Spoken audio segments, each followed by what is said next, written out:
오늘도 사연부스를 방문해 주셔서 감사합니다. 세금을 아끼겠다는 한 장의 서류가 오래 다져온 믿음을 무너뜨리고 고단한 중년에 던지는 배신의 그림자를 어떻게 깊어지게 만드는지 오늘 이야기는 그 쓸쓸한 균열을 따라가 보려 합니다. 미경은 50이 가까운 나이에도 회사에서 성실의 상징이라 불렸다. 생산관리팀장으로 새벽 첫 전철 소리에 맞춰 출근해 고장난 컨베이어를 살피고 거래처의 가격 인상을 설득하고 퇴근 뒤엔 병원에 계신 노무 곁 창가에 서서 도시 야경을 삼켰다. 빼곡한 일정 속에서도 가장 든든했던 건 남편 성우였다. 대학 시절 기타를 함께 튕기던 30해 전처럼 그는 다정했고 두 사람은 주말마다 강변 벤치에서 도시락을 나눠 먹으며 은퇴 뒤에 소박한 여행을 꿈꿨다. 그러던 봄 회계팀장 친구 수진이 세제 개편 이야기를 전했다. 2주택자 종부세가 폭증한다는 소식에 미경의 마음이 철렁했다. 남편 명의 아파트 한 채, 자신의 오피스텔 한 채가 빚어낼 세금 부담은 만만찮았다. 수지는 위장 이혼이 가장 빠른 절세라며 사례를 들었지만 그날 밤 미경은 불 꺼진 거실에서 전자계산기를 두드리며 잠을 설쳤다. 종부세뿐 아니라 노무 의료비, 대학생 딸 은채의 학비, 불안한 시장 상황까지 떠올리니 눈앞이 캄캄했다. 며칠 뒤 성우가 먼저 말을 꺼냈다. 우리도 이혼 서류 한번 쓰고 세금 줄이자. 책상 위엔 종부세 추정액, 증여세 시뮬레이션, 공제표가 빼곡했다. 미경은 서늘했지만 문제를 피할 수도 없었다. 결국 두 사람은 동네 등기소 앞에 섰다. 봄비가 흩뿌리는 날, 능숙한 직원이 서류를 정리했고 서명칸에 펜이 닿자 미경의 입안에 쓴맛이 돌았다. 성우는 금세 다시 혼인신고하면 되라며 웃었지만 그 웃음은 진공처럼 공허했다. 위장 이혼 뒤 일상은 달라 보이지 않았다. 같은 침대에서 잠들었고 주말이면 시장에서 된장찌개 거리를 함께 샀다. 하지만 세금 고지서가 가벼워진 대신 어디선가 균열이 스며들었다. 변호사이자 이웃인 태호가 맥주잔을 기울이며 농담했다. 형님 이혼했으니 자유 아닙니까? 소개팅 주선할까요?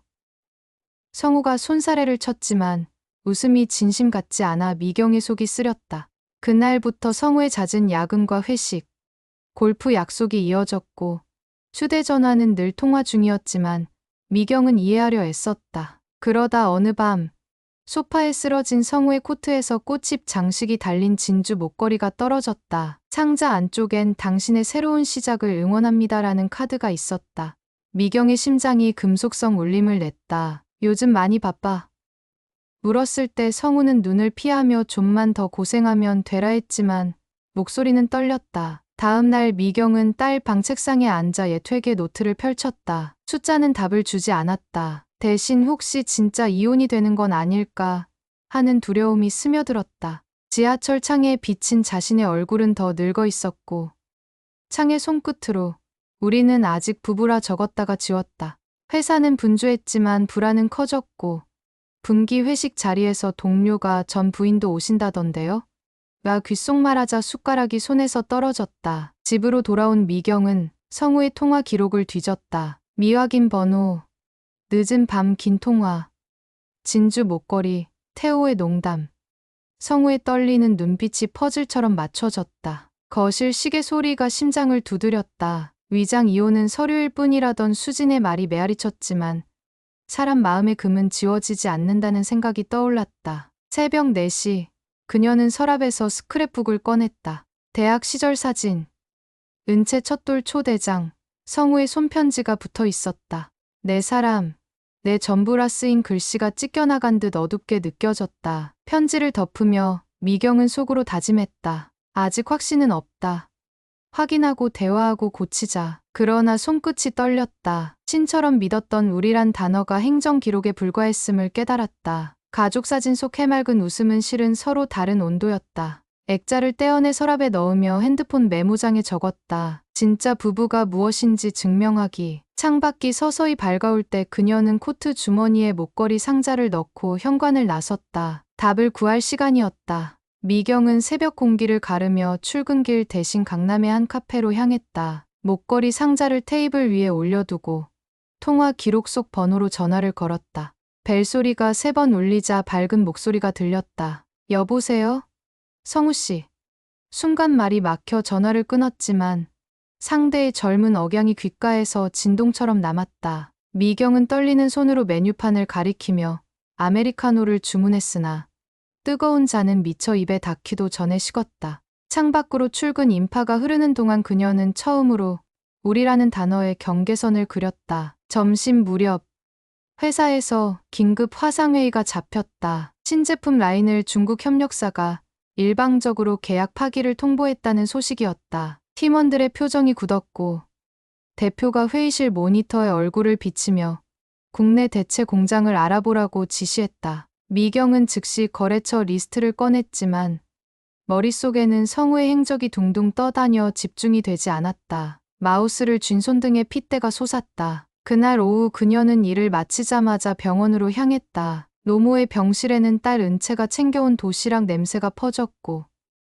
노모는 너 얼굴이 수척하다며 손등을 어루만졌다. 미경은 애써 웃으며 회사 일이라고 둘러댔지만 눈꺼풀 안쪽이 화끈거려 병실 창문을 열었다. 봄바람이 커튼을 흔들었다. 밤 9시 집에 돌아온 미경은 현관불이 꺼진 것을 보고 한숨부터 새어나왔다. 주방 테이블에 메모 한 장, 야근, 먼저 자요라고 적힌 성우의 글씨.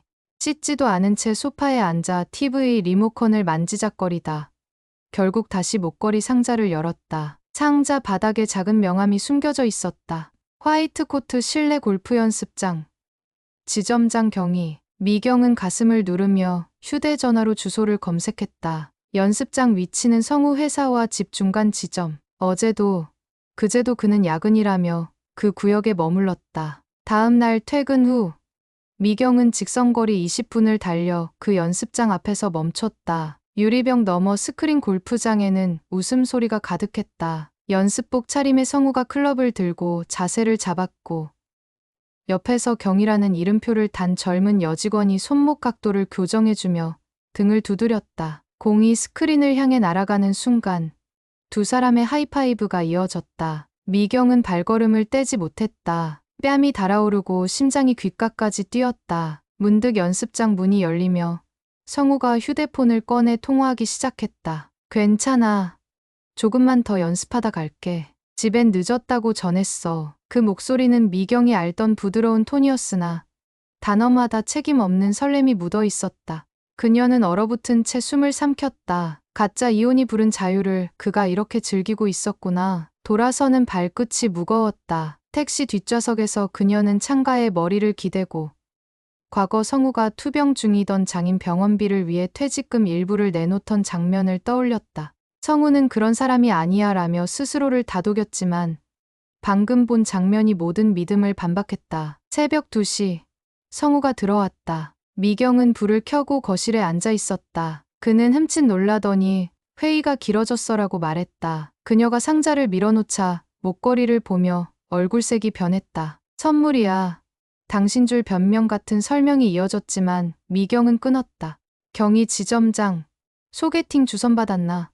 성우의 목이 굳었다. 침묵이 짧으면서도 칼날 같았다. 골프 레슨이야. 요즘 스트레스 많잖아. 그 말에 미경은 웃음이 터졌다. 기름진 냄새의 피로, 거짓의 잔향, 위장 이혼이 아니라 당신은 이미 혼자였구나. 그날 밤 두 사람은 처음으로 다른 방에서 잠들었다. 벽 너머로 성우의 뒤척임이 들렸고 미경은 새벽녘까지 창문 틈으로 새어드는 가로등 빛을 바라보았다. 종이 같은 서류 한 장이 사람 마음을 갈라놓을 수 있음을.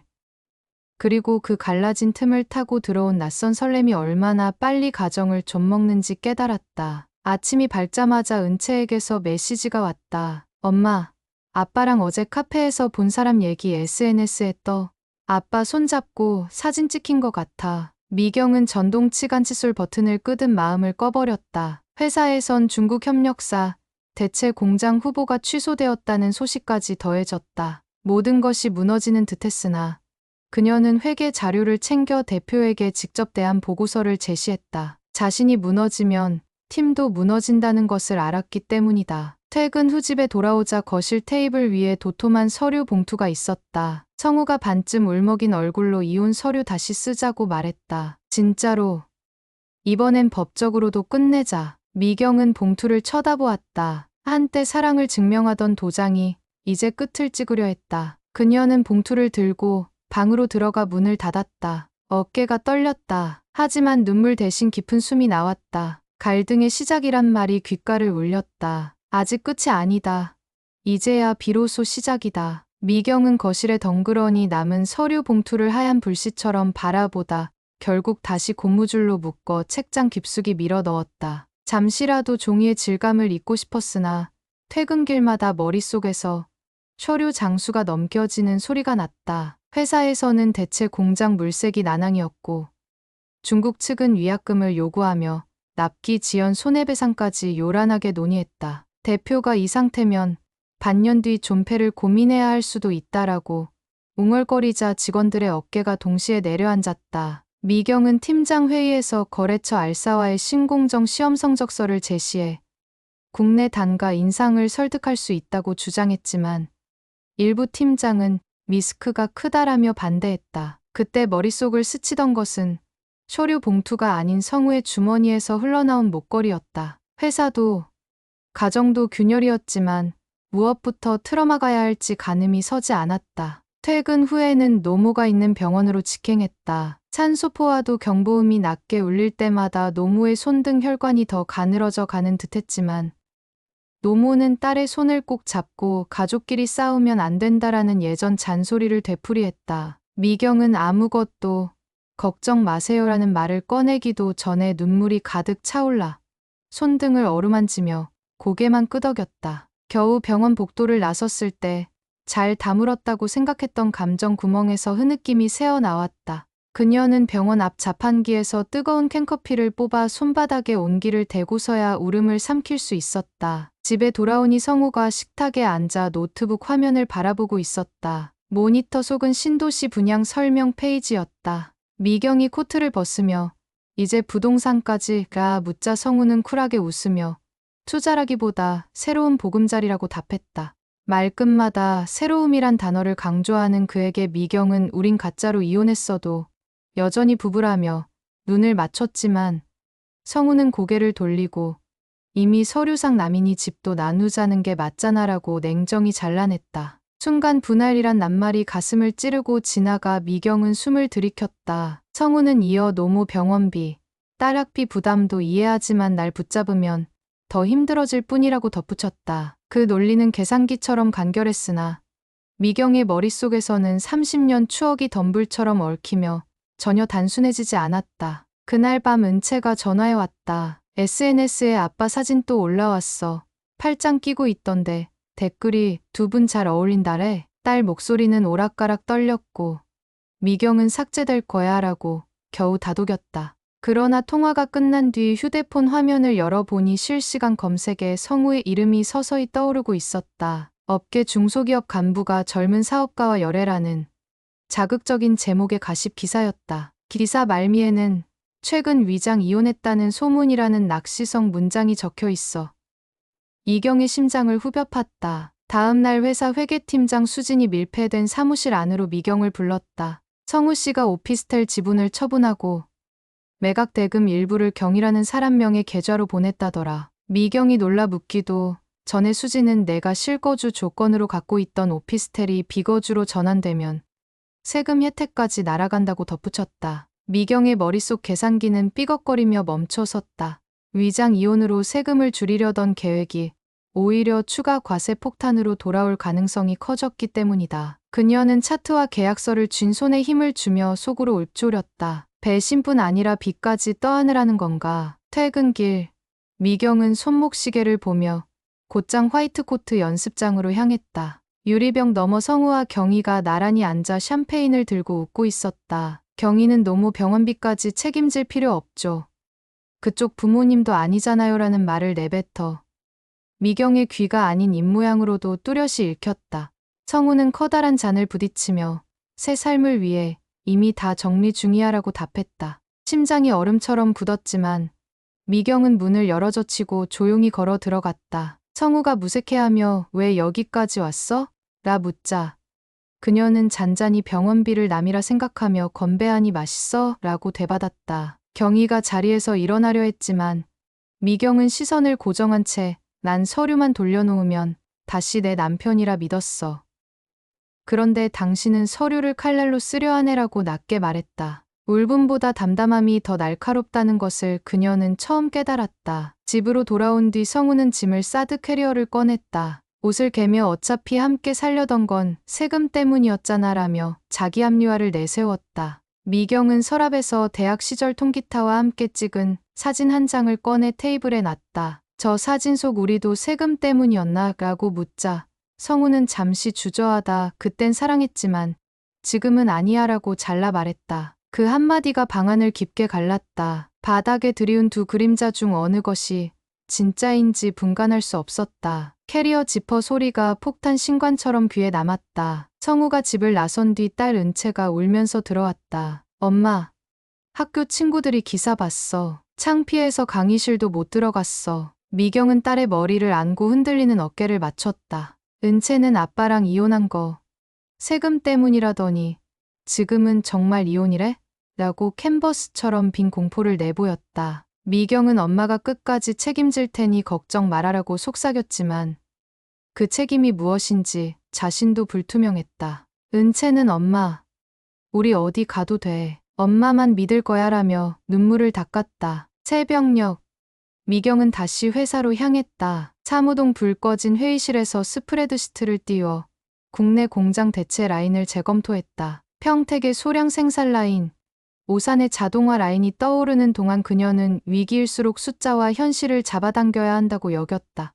문득 가정도 회사도 내가 끌고 갈 거면 더는 흔들리면 안 된다는 결심이 생겼다. 회의실 유리창에 비친 자신의 얼굴은 피로에 지쳐 있었지만 눈동자만은 빛났다. 해가 뜨자마자 대표에게 긴급 제안서 메일을 보낸 뒤 그녀는 변호사 태호에게 약속을 잡았다. 태호 사무실에서 서류를 내밀며 가짜 이혼 뒤 남편이 재산을 처분해버린 경우 구제 절차가 있느냐고 물었다. 태호는 고개를 저으며 사실상 합의 이혼이므로 복권은 쉽지 않다. 다만 재산 은닉 탈세 정황이 있으면 민사 소송으로 일부 회복할 수 있다라 설명했다. 미경은 망설이다 목소리를 가다듬어 위장 이혼을 권유했던 나도 공범처럼 보일까라고 물었고 태호는 책임 비율을 따져도 정황상 부당이득을 취한 쪽이 남편이니 싸울 가치는 있다라고 조언했다. 사무실을 나서며 그녀는 30년간 동행했던 발걸음이 사실은 서로 다른 방향이었다는 걸 인정할 수밖에 없음을 깨달았다. 그러나 인정은 곧 포기가 아니었다. 오히려 침몰하는 배에서 홀로 물길을 뚫고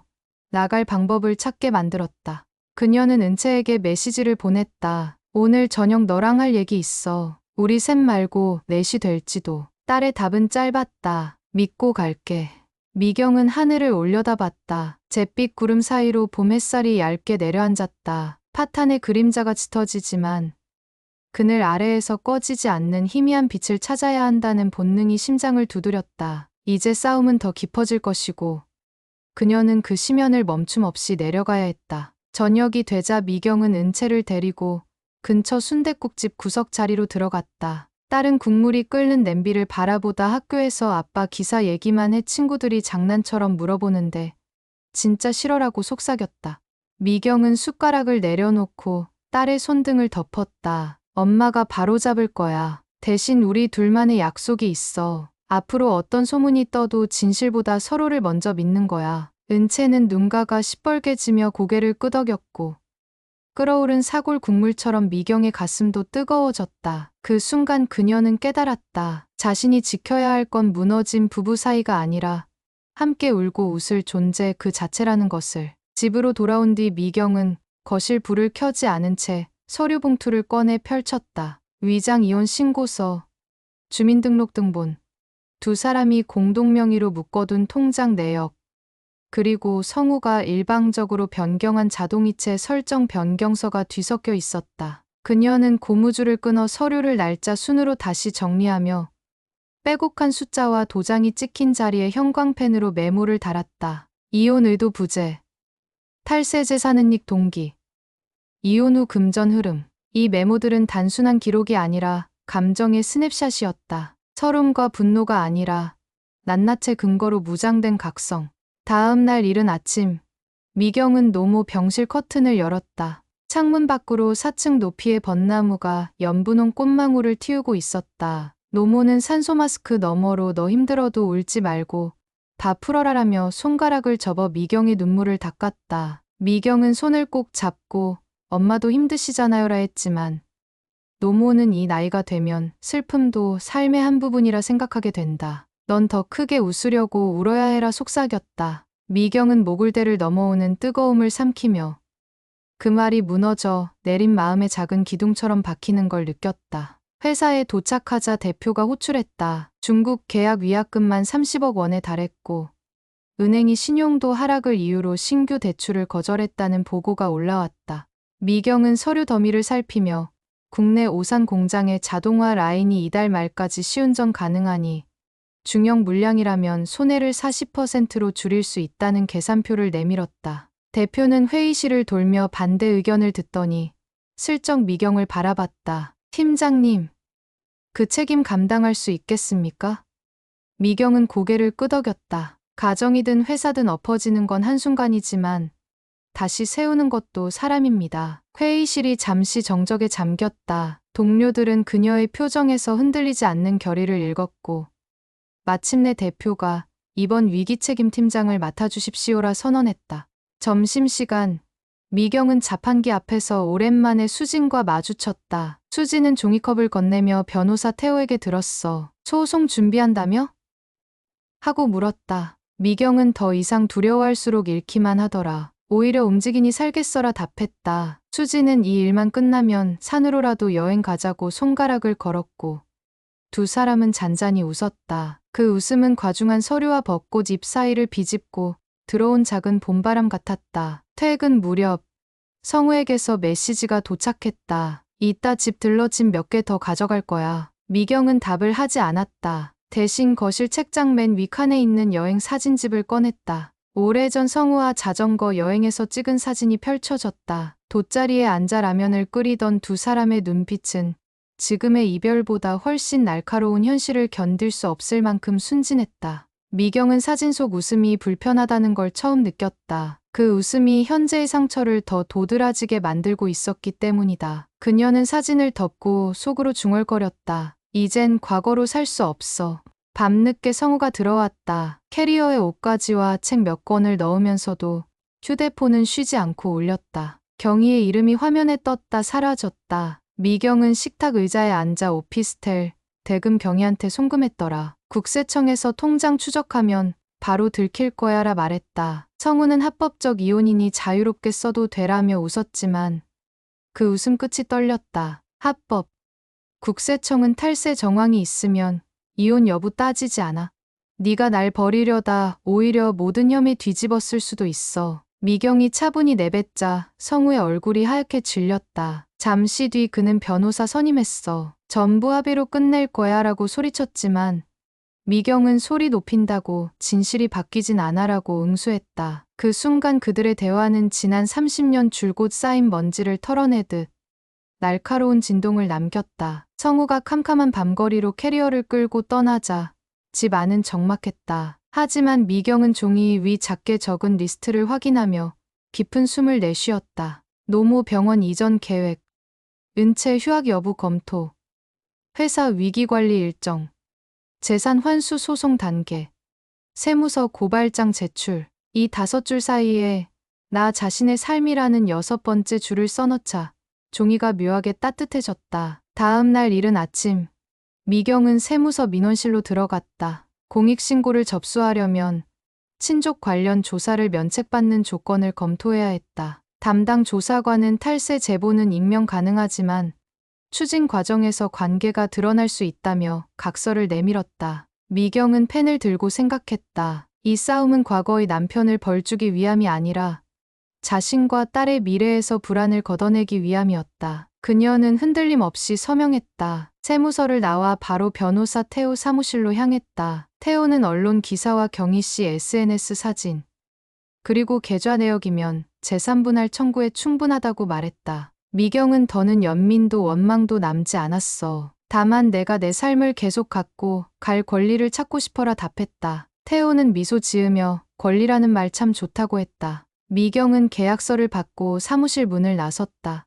뿌연 도시 하늘 아래 햇빛이 미세먼지 사이로 번졌다. 어쩐지 오래 묵은 먼지를 털어낸 옷처럼 두 어깨가 가벼워졌다. 그날 저녁 회사 로비에서 은채가 카페라테 2잔을 들고 기다리고 있었다. 그녀는 엄마 수고했어라며 컵을 건넸고 두 사람은 야근으로 비어있는 사무동 복도를 걸었다. 엄마 왜 이렇게 씩씩해졌어? 라는 딸의 물음에 미경은 웃었다. 겁낼 일은 많지만 도망쳐서는 안 되더라. 엄마도 무서워. 그런데 더 무서운 건 삶이 내 선택 없이 굴러가는 거야. 은채는 커피를 한 모금 삼키고 나도 엄마처럼 선택할래라 말했다. 그 말이 마치 사나운 물살에 던진 돌처럼 두 사람 사이 물결을 반짝이게 했다. 밤이 깊어 아파트 단지 불빛이 줄어들 무렵 미경은 침대 머리맡 전등을 켜고 오래 숨겨둔 편지함을 꺼냈다. 성우가 군 복무 시절 보냈던 손편지, 첫 월급으로 장미꽃 한 다발과 함께 건넸던 카드, 딸이 태어났을 때 분홍 봉투로 나눠 들었던 축하 편지 한 통 한 통 열어보다 손이 멈춘 곳은 힘들면 내가 바람막이가 되겠다던 문장이 적힌 편지였다. 그녀는 한동안 종이를 쳐다보다가 조심스럽게 편지를 끌어안았다. 그리고 속삭였다. 그 바람막이는 부서졌지만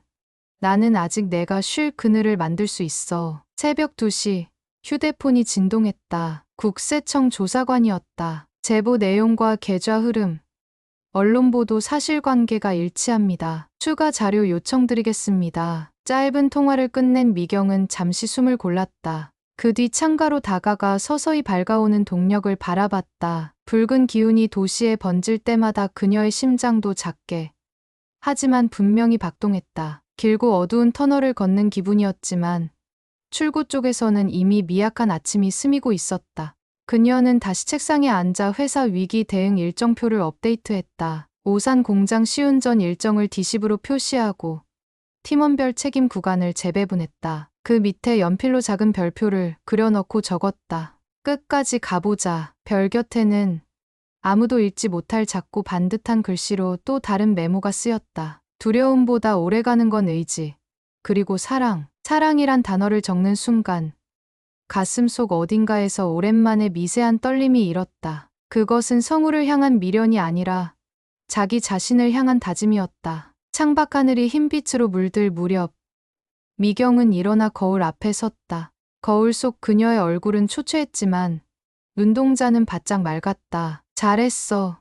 오늘도. 속삭임이 유리 표면을 타고 반사됐다. 그리고 이어진 침묵 속에서 그녀는 서랍 깊은 곳에 다시 서류 봉투를 넣었다. 이번엔 도망가기 위해서가 아니라 당당히 꺼내 들기 위한 준비로. 마음 한켠엔 아직도 서늘한 공포가 남았지만 그것보다 더 두텁게 새겨진 것은 움직임으로 얻은 확신이었다. 이처럼 미경의 감정은 두려움에서 각성으로, 상실에서 결심으로 변해가고 있었다. 이제 서류 한 장이 그녀의 삶을 휘두르는 것이 아니라 그녀가 서류를 무기로 삼아 자기 삶을 개척하려는 순간이 오고 있었다.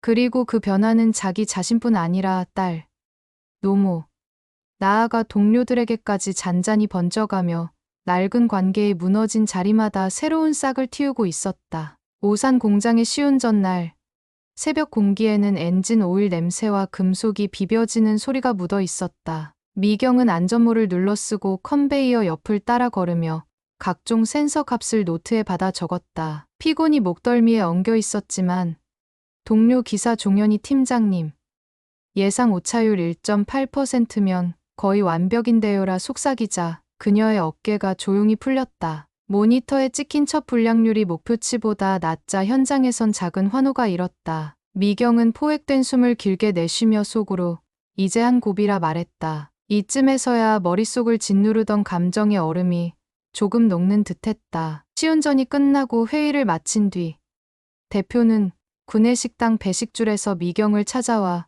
오늘만큼은 팀원들과 저녁 한잔하라고 권했다. 회사가 위기관리팀 명의로 지정한 실적 보너스 지급 결정도 전했다. 여러 가지로 무거운 짐을 나눈다는 기분에 미경은 처음으로 동료들 앞에서 소리내어 웃었다. 불안의 그늘에서 잠시 고개를 내민 웃음은 작았지만 단단했다. 그날 저녁 팀원들과 삼겹살집에 둘러앉아 소주잔이 몇 바퀴 돌자 막내 영주는 팀장님 덕에 회사 살았어요라며 울먹였다. 미경은 젓가락 끝으로 김치찌개를 휘저으며 살렸다는 말은 이르다. 앞으로가 시작이라 했지만 속으론 콧등이 뜨거워졌다.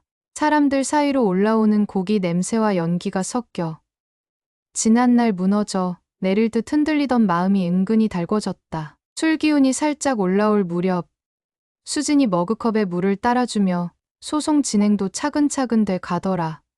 겁나지? 라고 물었다. 미경은 담백히 고개를 저었다. 이제는 두려움이란 단어도 피로해. 해야 할 일로만 보이더라. 수진이 잔을 부딪히며 웃었다. 그 소리가 얼음 조각처럼 맑아서 미경은 입안에 맴도는 씁쓸함이 조금은 달게 녹아내리는 기분을 느꼈다. 귀갓길 택시 안에서 그녀는 낯빛이 부드러워진 자신의 얼굴을 창에 비추어 보았다. 손끝으로 눈과 주름을 톡 건드리며 생각했다. 문제는 여전하지만 나도 여전히 살아있다. 집에 도착하니 은채가 거실 등불만 켜둔 채 과제물을 하고 있었다. 딸은 엄마 입술에 퍼진 술 냄새를 맡고는 장난스럽게 눈썹을 치켜 세웠다. 미경이 미안하단 듯 물 한 잔을 따라 건네자 은채는 도리어 엄마 얼굴 좋아 보여. 오늘 축하할 일 있었어? 라 물었다. 미경은 삼겹살에 묻은 양념 자국을 휴지로 살짝 지우며 우리 공장 살아났어. 고지도 넘었고 사람들도 다시 희망 찾았어. 은채는 박수 대신 두 손을 모아 엄마 손등을 감싸 쥐었다. 따뜻한 체온이 퍼지며 미경은 오늘 술자리가 가져다 준 묘한 해방감을 딸에게도 나눠주고 싶었다. 다음 날 주말 아침 그녀는 노모가 계신 병원으로 도시락 가방을 들고 갔다. 병실 커튼을 젖히자 노모는 잠든 듯 눈을 감고 있었지만 베개 위 짙은 주름은 평화로웠다. 미경은 조용히 스프를 덜어온 뒤 침대 머리맡에 놓고 창문을 열었다. 벚꽃 잎은 이미 떨어져 초록 잎이 빛나고 있었고 그 틈으로 부는 바람은 꽃비 대신 햇살을 데려왔다. 노모가 눈을 떠 딸을 보더니 옅은 미소로 손을 뻗었다.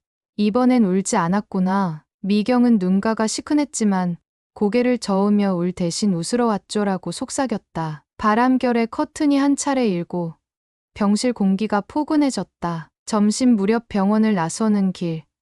미경은 휴대폰으로 변호사 태호가 보내온 파일을 확인했다. 경희 계좌에서 성우 계좌로 다시 부동산 시행사로 빠져나간 자금 흐름이 정리된 표였다. 태호는 국세청이 추징 절차를 시작했고 민사도 빠르면 2달 안에 1차 변론이라 전했다. 파일을 넘기며 미경은 마음이 차분해졌다. 복잡한 소송 절차가 가까워질수록 오히려 앞으로의 일정을 정확히 그릴 수 있어 두려움보다 대비책이 먼저 떠올랐다. 그녀는 파일 맨 마지막 공란에 내가 싸우는 이유 삶을 온전히 되찾기 위해라 메모를 남겼다. 주말 저녁 은채는 어릴 적 가족 캠핑 사진이 담긴 USB를 찾아왔다.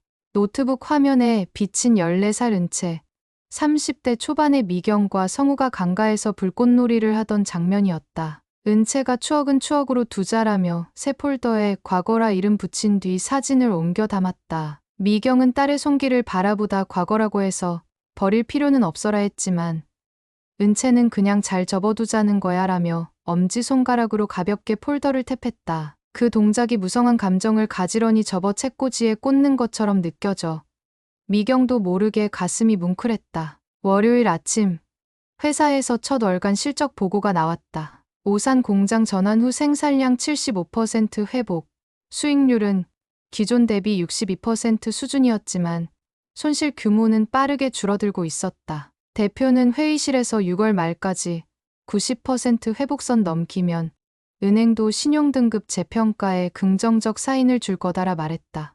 미경은 칠판에 생산 차트를 그리며 팀원과 플랜 B를 논의했다. 숫자와 그래프 옆에 작은 스마일 아이콘을 그려 넣는 영주에게 희망 근거 없는 낙관 금지라 장난처럼 타박했지만 안도와 파트너십이 고스란히 칠판 위에 번졌다. 퇴근하며 엘리베이터 안에서 미경은 수진과 마주쳤다. 수진이 얼굴 펴졌다. 화장 바꿨냐라. 묻자 미경은 거울을 보지도 않고 마음이 좀 펴졌나 봐 하고 웃었다. 문이 열리자 두 사람은 동시에 한 발 나섰고 수진이 해소라는 건 결국 자기 자신을 설득하는 과정이더라라고 말했다. 그 말이 유난히 크게 들렸다. 집에 도착해 현관문을 여는데 구조대원 이름표가 달린 작은 봉투가 바닥에 놓여 있었다. 성우가 보내온 서류였다. 내용은 소송을 원치 않는다. 합의로 끝내자라는 합의서 초안 및 위자료 3천만 원 지급 의사. 미경은 한숨 섞인 웃음을 흘리며 봉투를 부엌 서랍에 넣었다. 마음 한쪽이 저릿했지만 이제는 그 저림이 치유를 방해하지 못한다는 걸 깨달았다. 밤하늘로 불어오는 초여름 바람이 베란다 커튼을 들썩였다. 미경은 창턱에 기대어 도시 불빛을 내려다보며 자기 내부에서 무거운 돌을 옮겨놓은 듯한 느낌을 되짚어 보았다. 불안에 짓눌리던 심장이 박동할 틈을 찾았고 외로움으로 얼어붙었던 어깨가 타인의 위로와 스스로의 의지로 조금씩 풀렸다. 그녀는 스스로를 재정의하기 시작했다. 상실을 견뎌낸 사람이 아니라 희망을 조직하는 사람으로. 그때 은채가 컵라면을 들고 와 엄마도 먹을래? 나 묻자. 미경은 웃으며 젓가락을 받았다. 뜨거운 국물이 입술을 데우자 바쁜 하루가 불시에 달콤해졌다. 두 사람은 말없이 TV 예능 웃음소리에 귀 기울였고 라면 국물 소리가 조용한 밤을 가득 채웠다. 미경은 속으로 말했다. 어쩌면 해소란 이 조용한 순간을 받아들이는 용기일지 모른다. 라면 국물을 다 비운 뒤 그녀는 다시 책상에 앉아 다음 주 변론 준비 자료를 정리했다. 서류 위에 손을 얹고 잠시 눈을 감았다. 이젠 서류를 보면 가슴이 쪼그라들기보단 무언가 채워지는 느낌이 더 컸다. 싸움의 도구이자 삶의 지문처럼 한 장 한 장 의미가 깃들어 있었기 때문이다. 그날 밤 미경은 오래간만에 깊이 잠들었다. 꿈속에서 그녀는 벚꽃이 진 뒤 연초록 잎으로 가득한 길을 은채와 나란히 걸었고 먼 발치에서 노모가 손을 흔들었다. 바람이 불어 잎들이 파도처럼 출렁이자 미경은 손을 들어 그 소리를 가만히 듣는 꿈을 꾸었다. 파란 잎새가 마른 마음을 살포시 덮고 지나가며 긴 겨울이 끝났다는 걸 알려주는 듯했다. 새벽 5시 핸드폰 알람이 울리기 전 스스로 눈을 떴다. 창밖엔 첫새 소리가 맑았다. 미경은 침대에서 일어나 커튼을 열며 중얼거렸다. 이제 진짜 새날이네. 어제보다 더 가벼운 마음으로 샤워기를 틀고 거울에 비친 두 눈을 바라보았다. 그 눈동자 속엔 여전히 불안과 기억이 남아 있었지만 무엇보다도 오늘을 살아낼 욕망이 반짝였다. 그 빛이 자신에게 충분한 위로가 될 수 있다는 걸 그녀는 조금씩 믿기 시작했다. 국세청 압수수색 영장이 집행된 것은 월요일 새벽 4시였다. 성우가 임시 거처로 옮겨둔 원룸의 문이 열리자 회색 조끼를 입은 조사관들이 컴퓨터와 서류 박스를 봉인했고 현관 바닥에 쌓여있던 명품 쇼핑백 위로 봉투에 든 차 앞딱지가 나부꼈다. 경위는 현장을 지켜보다 질겁한 얼굴로 이런 일까지 벌어질 줄 몰랐다며 핸드백을 움켜쥐고 뛰쳐나갔다. 성우는 악착같이 그녀를 붙잡으려 했으나 탈세 혐의 동조녀로 몰릴 수 있다는 조사관의 단호한 경고에 손을 떼야 했다. 그 모습이 언론사 기자의 카메라에 고스란히 찍혔고 오전 뉴스에서도 위장 이혼 후 세금 포탈 의혹, 불륜 의혹까지 겹친 50대 남성 간부라는 자막이 흘러나왔다. 회사 휴게실 TV에 뜬 그 장면을 보며 미경은 잠시 호흡을 고르게 했다. 자신의 심장이 뛰고 있는 게 아니라 오래 조여오던 밧줄이 풀리며 그 반사로 박동하는 듯 느껴졌다. 오전 9시 가처분 재산 목록이 통지되자 태호는 미경에게 전화를 걸었다. 예상보다 광범위해 남편 명의 아파트, 증권 계좌, 골프 멤버십, 심지어 경희 명의 차도 실질 소유자로 묶였어. 미경은 딸학기 중이라 강의실에서 뉴스 보기 어려울 테니 내가 먼저 말하겠다고 답했다. 회의를 마치고 학내 카페에서 은채를 만나 설명하자 딸은 차분히 고개를 끄덕였다. 엄마, 세상이 다 알아야 할 사실이면 이 정도는 각오했어. 부끄러운 건 잘못이지 폭로가 아니잖아. 20살에 불과한 아이의 말이 어쩐지 늙은 어른의 위로처럼 무겁고도 따뜻했다. 같은 시간 미경의 회사에서는 오산 공장 첫 대량 물량이 배송 준비를 마쳤다. 트럭 운전수가 전달 서류에 서명하려 손을 떨자 미경은 펜을 잡아 같이 눌러주며 우리 제품이 다시 시장으로 간다고 웃었다. 영주가 이를 휴대폰으로 사진 찍어 사내 SNS에 올렸고 직원들은 댓글로 박수를 쏟아냈다. 대표는 즉시 긴급 이사회에서 생산 회복률 92% 달성을 발표하며 은행 측에 재무개선 경과보고서를 송부했다. 하루 동안 회사 메신저에는 파랗게 떠오른 좋아요 버튼이 삭제되고 다시 생성되는 바쁜 클릭음이 이어졌다. 미경은 회의실 밖 자판기 커피를 들고 복도 창문을 바라보며 스스로에게 속삭였다. 이 기세를 놓치지 마. 오후 3시 가족법원 1차 변론기일. 법정 유리문 너머로 성우가 변호사와 낮은 목소리로 이야기하는 모습이 보였다. 헤어, 젤조차 바르지 못한 듯 흐트러진 그의 앞머리 아래 눈매는 붉었다. 미경은 흑색 재킷 단추를 여미며 자리로 향했다. 판사가 착석하자 태호는 재산 은닉 흐름과 위장 이혼의 고의성을 밝힌 PPT를 제출했다. 반대편 변호인은 성우 씨가 가정을 지키려 빚을 대신 떠안으려 한 애틋한 사정이라 주장했으나 판사는 국세청 자료를 들추며 명의 이전된 오피스텔, 매각 대금 전액이 피고 연인 계좌에 입금된 점에 설명이 필요하다고 지적했다. 성우가 말문을 잇지 못하자 방청석의 타자음이 요란하게 튀었다. 그 순간 미경은 마음속 밧줄이 완전히 풀리는 소리를 들었다. 정막 속에서 자신의 침착한 숨소리가 귓가를 울렸다. 재판 후 법원 앞에서 기자들이 몰려들었다. 플래시가 터지고 위장 이혼의 피해자가 맞습니까? 남편과 합의 가능성 있습니까? 라는 질문이 쏟아졌다. 미경은 정면을 바라보며 단정히 말했다. 저는 사실을 바로잡고 제 삶을 회복하고자 법적 절차를 밟고 있습니다. 그 이상도 이하도 아닙니다. 단 한 줄. 그러나 그 한 줄이 기자들의 마이크를 잠시 멈추게 만들었다. 퇴근 후 저녁 뉴스에서는 그녀의 표정이 컷으로 잡혀 조용한 단호함이라는 자막이 붙었다. 친구 수지는 언론이 당신 편이야. 할 말이 없으니 멋있다고만 써라며 휴대폰을 흔들었다. 미경은 웃었지만 스스로에게는 화려한 복수극이 아니라 절차적 정의의 확인이란 사실이 더 중요했다. 다음 날 새벽, 금융감독원 전자공시 시스템에 미경 회사의 경영 개선 계획이 승인됐다는 공시가 떴다. 휴대폰 알람을 확인한 순간 그녀는 침대에서 볼을 만지며 꿈 아니지. 나 혼잣말했다. 회사 가는 길 지하철에서 기사는 실시간 급상승 키워드로 올라 있었고 몇몇 통근객은 핸드폰을 가리키며 저 회사 살아나네라고 수군댔다. 출근하자 대표는 계단에서 그녀를 기다리다 손을 덥석 잡고 팀장님, 부사장직 제안할 테니 고민해 달라고 속삭였다. 미경은 통유리 너머 생산 라인을 바라보며 제가 필요하면 역할은 상관없습니다. 다만 시스템을 더 단단히 짜고 싶습니다라 답했다. 대표가 그래서 믿는다며 고개를 숙였다. 그날 오후 태우에게서 긴급 연락이 왔다. 피고 측에서 전격 합의안을 냈어. 위자료 3억, 오피스텔 양도, 사과문 공개, 그리고 국세청 추징액 전액 본인 부담. 미경은 숨을 멈추다시피 듣고서 사과문은 구두가 아니라 신문 지면과 회사 사내 메일, 그리고 딸 학교 게시판에 올리도록 조건 추가라 덧붙였다. 태호가 강술하며 웃었지만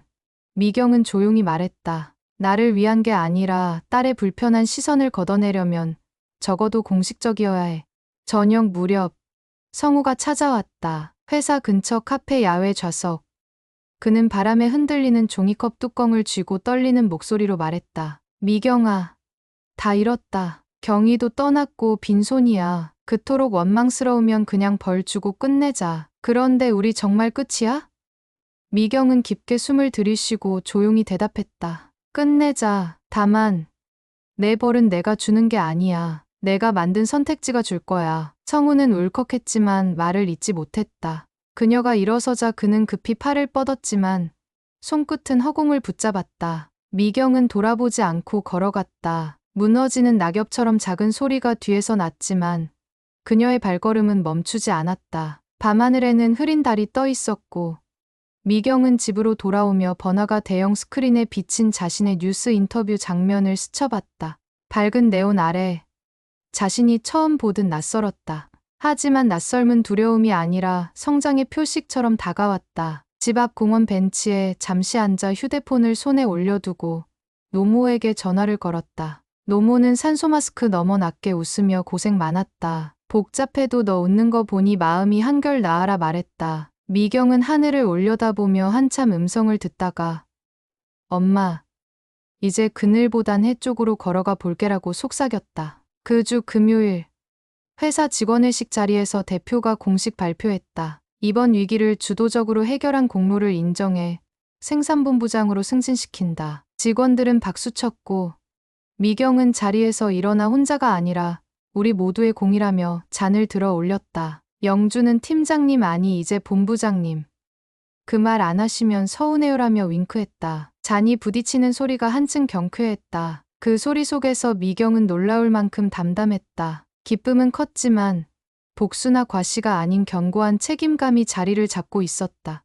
연달아 좋은 소식이 이어졌다. 은채가 장학금을 받게 됐다는 문자, 노무의 검사 수치가 호전됐다는 의사 소견, 그리고 국세청이 성우에게 추징금 8억 원과 가산세를 부과했다는 통지. 은채는 아빠가 불쌍하다는 생각도 드는데라며 말끝을 흐렸지만 미경은 딸 손을 꼭 잡고 불쌍함은 선택이지만 책임은 의무야라 설명했다. 딸은 고개를 끄덕였고 두 사람은 한동안 말없이 야트막한 오후 햇살에 손을 올려두었다. 일요일 아침 미경은 오래 미뤄둔 봄맞이 청소를 하며 옷장 깊숙이 있던 통기타를 꺼냈다. 현이 낡아 음이 꺾였지만 그녀는 조율기를 꺼내 한 줄 한 줄 장력을 맞추었다. 현이 탁탁 울리며 제 음을 찾자 그녀도 이유 없는 긴장을 털어내는 듯했다. 거실에 앉아 딸과 개여우를 조용히 불렀다. 낮은 음역이 가슴으로 흘러들 때 긴 계절을 건너온 마음이 잔잔히 떨렸다. 은채가 엄마, 목소리 좋아라 말했고 미경은 웃으면서도 문시울이 뜨거워져 디타 헤드머리를 살짝 들어 올렸다. 그 순간 감정의 저수지가 조용히 무너져 눈물이 한두 방울 떨어졌지만 이번엔 서글픔이 아닌 묘한 해방감에 더 가까웠다. 같은 날 저녁 태호에게서 합의서 최종본이 도착했다. 성우는 전재산 환수 후 파산 신청을 고려 중이라는 부록 메모가 붙어 있었다. 미경은 한참 문서를 바라보다가 마지막 서명 칸 위에 또박또박 이름 세 글자를 적었다. 볼펜 끝에서 잉크가 번져 나오며 서류 가장자리를 물들였다. 서명 직후 그녀는 종이를 접어 봉투에 넣었다. 방문 밖에서 은채가 엄마, 치킨 시킬까라 물었다. 미경은 봉투를 책상에 내려놓고 방문을 열었다. 치즈볼도 추가. 간단한 문장을 내뱉는 순간 마음속 어디에선가 오래 묵은 눌림이 사르르 녹아흘렀다. 밤늦게 치킨 상자를 비우고 나서 거실 불을 끄려다가 문득 서랍 깊숙이 넣어둔 성우의 오래된 편지를 꺼냈다. 힘들면 바람막이가 되겠다던 그 문장 위에 작은 종이 조각을 얹고 자신의 손글씨로 세 문장을 적었다.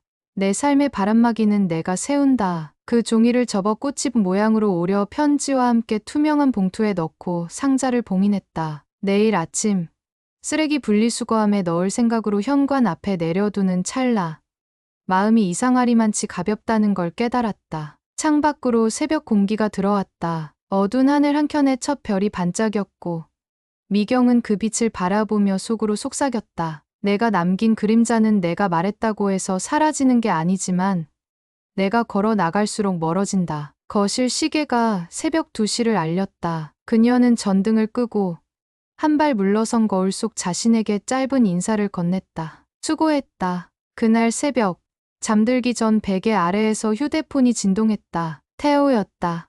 민사합의 성립, 국세청 고발도 확정. 그리고 기자들이 당신 인터뷰 원해. 미경은 웃으며 다음엔 회사 팀장들이 먼저 하게 해줘요. 주인공 그만하고 싶어요라 답한 뒤 전화를 끊었다. 방 안이 고요해지자 드디어 자신이 세운 경계선 너머로 느리지만 선명한 안온함이 스며들었다. 손끝으로 이불 자락을 만지작거리며 미경은 깊은 숨을 내쉬었다. 끝나지 않을 것 같던 긴 터널 끝에서 마침내 스스로의 발로 바깥을 향해 걸어 나온 실감이 온몸에 퍼졌다. 그리고 마음속에 남아있던 마지막 쓸쓸함도 안녕이라 말할 준비를 조용히 시작하고 있었다. 봄이 2번 지나고 회사는 완전한 회복을 넘어 성장 궤도에 올랐다. 생산본부장이 된 미경은 매주 월요일마다 현장 라인 앞에서 직원들과 함께 안전 점검을 돌며 느린 걸음도 괜찮다. 다만 멈추지만 말자는 말을 빼먹지 않았다. 사내 복지 포럼에서 그녀가 발표한 재난 이후 회복 탄력성 강연 영상은 협력사, 교육 자료로 퍼져나갔고 업계 잡지는 그의 리더십을 표지 기사로 다루었다. 그러나 미경은 스스로를 영웅이라 부르지 않았다. 단지 위기 속에서 각자의 빛을 찾아낸 동료들이 있었기에 길을 잃지 않았다고 여겼다. 그런 마음은 매달 장학재단 명목으로 직원과 함께 귀부금을 모으는 작은 행동으로 연결됐다. 노모는 장기 재활 끝에 휠체어에서 일어섰다. 병원 정원 산책로를 천천히 걸어 나오는 그날, 노모는 미경의 팔을 살포시 붙잡고 기다림 끝에는 다 열매가 달려있더라라며 햇살을 바라보았다. 미경은 벚나무 잎사귀 위로 떨어지는 빛을 함께 바라보다가 엄마, 난 이제 무엇을 기다려야 할까라고 질문했고, 노모는 웃으며 기다림을 배우면 그 다음은 누리는 거다라고 답했다. 그 한마디는 오래 남아 미경의 삶의 여유라는 새 그늘을 드리웠다. 은채는 학업과 병행의 학교 상담센터에서 일하며 누군가를 돕는 건 과거를 이해하는 가장 빠른 길이라는 엄마의 말을 실천하고 있었다. 하루는 기말 프로젝트 자료를 정리하다가 미경에게 엄마가 빚 대신 받은 경험들, 나도 기록해봐도 돼? 라고 물었다. 미경은 고개를 끄덕이며 그게 또 누군가의 바람막이가 될 거야 라고 말했다. 그 순간 두 사람은 알 수 없는 안도감의 웃음을 터뜨렸고 웃음 끝자락에 묻어있던 씁쓸함은 겨울 강물처럼 멀어졌다. 성우는 결국 파산을 신청했고 국세청 압류 절차로 모든 재산을 잃었다.